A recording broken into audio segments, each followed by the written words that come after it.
ተረጋጊ። መረጋጋት አልችልም ቤቴ።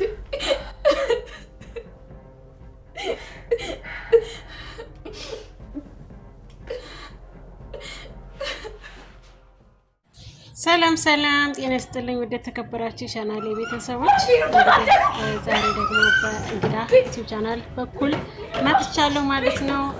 ሁሉም ነገር ሆነ ነኝ። ቪዲዮውን ለማሳየት ጀምሩት ከተመቻችሁ ማለት ነው። ስለምትሰጡኝ አስተያየትም ሆነ ስለምትሰጡኝ ድጋፍ ከልብ አመሰግናለሁ። ምን እውነቴን ነው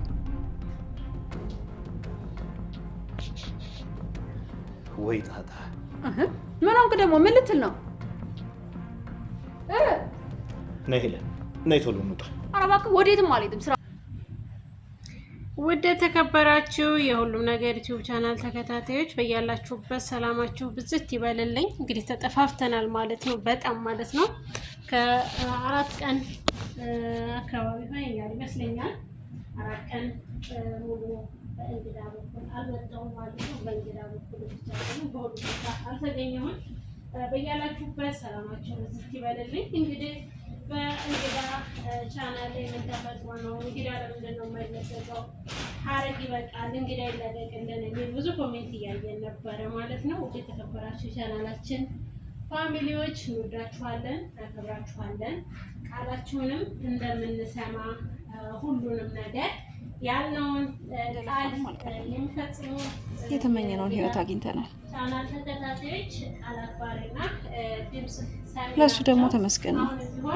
ሁሌም ከጎኔ ስለሆንክ፣ ስለምትወደኝ፣ ስለምትንከባከበኝ፣ ጠበቃ ስለምትሆነኝ፣ ስለምትከላከልልኝ፣ ከኔ ስለማትርቅ፣ በምንም አይነት ሁኔታ ውስጥ አብረኝ ስለምትመስለኝ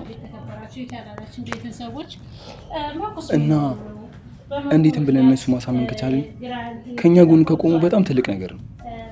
ስማኝ አለኝ፣ አሁን ትዝ ያለኝ አንድ ያገኘሁት ነገር ነበረ። ኑኑን ኤችአይቪ አለብሽ ብላ አሳመናት ነበር። ምን? የምርህ ነው? አዎ እውነቴን ነው። ቆይ ምን አይነት ሰው ናት? በፈጣሪ እና ያንን የሕክምና ወረቀት ካገኘሁት በኋላ ድጋሚ ወስዳ ደብቀዋለች። ወይዘሮ ሄለን ከዚህ ቤት እንዳይወጡ አድርጋለች ማለት ነው። ምክንያቱም ሁሉን ነገር እስከማጣራ፣ ግን ልጅ ብትሆን እራሱ አልቀበላትም የሚለውን መልሷን ሰምተናል ማለት ነው። ውድ የተከበራችሁ የቻናላችን ቤተሰቦች በያላችሁበት ሰላማችሁ ብዝት ይበልልኝ። መሲም እንግዲህ ልጁን ለማስወረድ አስባ ነበረ። አሁን ግን ትቼዋለሁ። በፊት ግን አጥቼ ነው። አሁን ግን ወድጄ ሳይሆን ጠልቼው ሳይሆን ወድጄ ልጁን ማስወረድ አልፈልግም። በፊት ግን በሰዓቱ ግን ማስወረድ ፈልጌ ነበር። ምክንያቱም ብር አጥቼ ነው የተውኩት እንጂ ለማስወረድ 1 እና 2 የማይባል ሙሉ ውሳኔ ወስኜ ነበረ። ነገር ግን አሁን ላይ ልጁን ፈልገዋለሁ፣ እናት መሆን ፈልጋለሁ፣ ልጄን አላስወርደውም ስትል ቃሏን ለወንድሟ ሰጥታለች ማለት ነው። ወንድሟን በጣም ተናዶ እንግዲህ እንደምታውቁት ወደ ቴዲ ቤት ነው የሄደው። ቴዲ ቤትም ሲሄድ ቴዲ ደግሞ ጋርዶች አሉት እንደምታውቁት፣ ጋርዶቹ የቴዲ ጋርዶች ማለት ነው። እንግዲህ ወንድማችንን መኩ ወደሱ እንደሚመጣ ነግረውታል። መኩም ወደዛ ቤት እየሄደ ነበረ። እንግዲህ ምን እንደሚፈጠር ሁላችንም በጉጉት የምንጠብቀውና የምናየው ይሆናል። የተከበራችሁ የቻናላችን ፋሚሊዎች ቪዲዮውን ላይክና ሰብስክራይብ አድርጋችሁ ጀምሩ። እንወዳችኋለን፣ እናከብራችኋለን። አሁንም ሀሳባችሁን እንቀበላለን። አንዳንድ ኮሜንቶች የሚያስቁ ኮሜንቶች አሉና ለእናንተ ቢሆን እኔ መልካም ነገር ነው የምመኝላችሁ ማለት ነው። እግዚአብሔር ይመስገን። ሁላችሁንም እወዳችኋለሁ፣ አከብራችኋለሁ። አስተያየትም ለምትሰጡኝ ድጋፍም ለምትሆኑኝ ከልብ እያመሰገንኳችሁ እኖራለሁኝ። ድጋፋችሁን አሁን ቢሆን አይለኝ። ሰላም ጤና ሁሌም እመኝላችኋለሁ። በያላችሁበት ሁሌም ሰላማችሁ ብዝት ይበልልኝ። ሁላችንም የማዳም ቅመሞች ነንና እንግዲህ ሁሉም ሰው በራሱ ቻናል የሚሰራበት እድሉ ስላልተገኘ እንጂ ሁሉም ሰው በራሱ ቻናል መምጣት ሀሳብ አለው፣ ያቅዳል። ሰው መቼም ያለ አላማ አይኖርም። ሁሉም ሰው አላማው እስከሚሳካለት ድረስ ሊሆን ይችላልና ውድ የተከበራችሁ ቻናላችን ቤተሰቦች አንዳንድ መጥፎ ኮሜንቶችም አሉ ማለት ነው። በዙ አጋጣሚ እግዚአብሔር አምላክ ልቦና ይስጠን ለሁላችንም ማለት ነው። ሰላማችሁ ይብዛልኝ። ቪዲዮ ላይክ እና ሰብስክራይብ እያደረጋችሁ ጀምሩ። አሁንም ብርታታችሁን ፈልገዋለሁ። በዚህ በእንግዳ ቻናል ላይ ብዙ ቁም ነገር አዘል እንደምትዙበት አልጠራጠርም።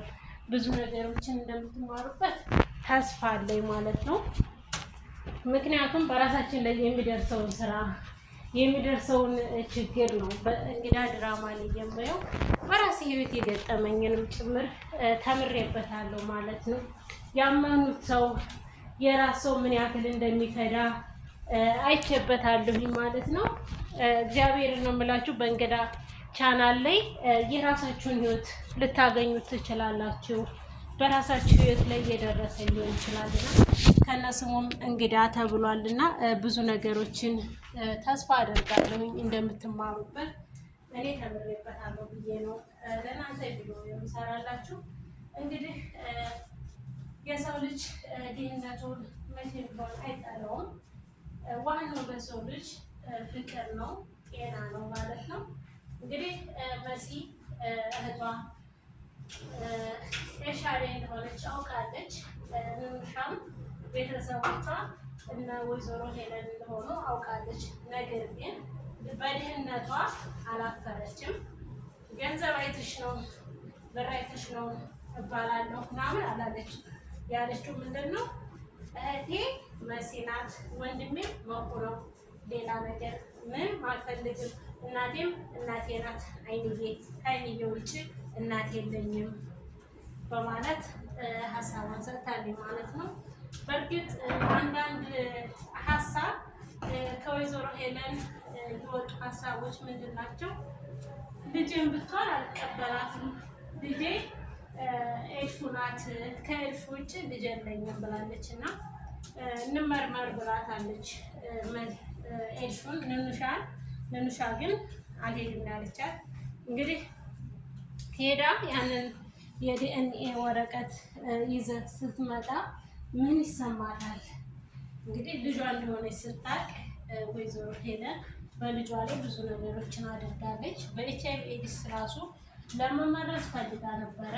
በሰዓቱ ደግሞ ቴዲ ነው ልጇ ስለሆነች ስለሚያውቅ እንድትመረዝ አልፈለገም ማለት ነው። የተከበራችሁ ቤተሰቦች አሁንም ለምትሰጡን ሀሳብ እናመሰግናለን። በዚህ ቻናል ላይ ብዙ ቁም ነገር አዘቦች እናገኛለን። ሁላችሁም በየራሳችሁ ህይወት ውስጥ ማየት ትችላላችሁ።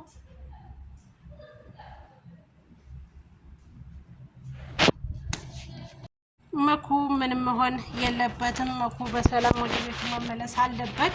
ምክንያቱም የድራማው ድምቀት እሱ ነው። አሁንም ቢሆን የሄደው ለጸብ አልነበረም። ምክንያቱም የእህቱን የልጅ አባት እሱ እንደሆነ ስላወቀ ምን እንደሚጠይቀው ምን እንደሚመልስለትም እንግዲህ የምናየው አብረን ይሆናል። ውድ የተከበራችሁ የቻናላችን ቤተሰቦች እስከ ቪዲዮ መጨረሻ አብራችሁ ስለነበራችሁ እናመሰግናለን። መልካም ቆይታ። በሀረግ እንጠብቅ።